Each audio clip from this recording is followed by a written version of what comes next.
TS480, and I'm not even sure where I've got the compression and so forth on it now, and I may even have a little, yeah, I'm not sure how it's set up. I haven't used it for a while, and you're right, it could be a little wacky, the settings on it. It has lots of settings, of course, but you're sounding really good here. Nice Q5 S78 signal, really nice.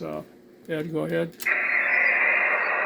I'm using the ICOM 7300 with 100 watts with a long loop. I call it the big loop, 1,100 feet long. Over.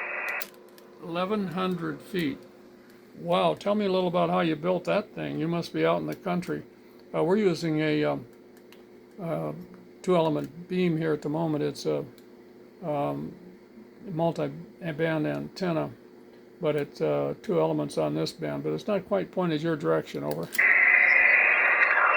I had been using a delta loop, which I was pretty happy with. If you go to my site now, November 4 Echo Delta Whiskey, I've got a diagram of my delta loop. I was very happy with that.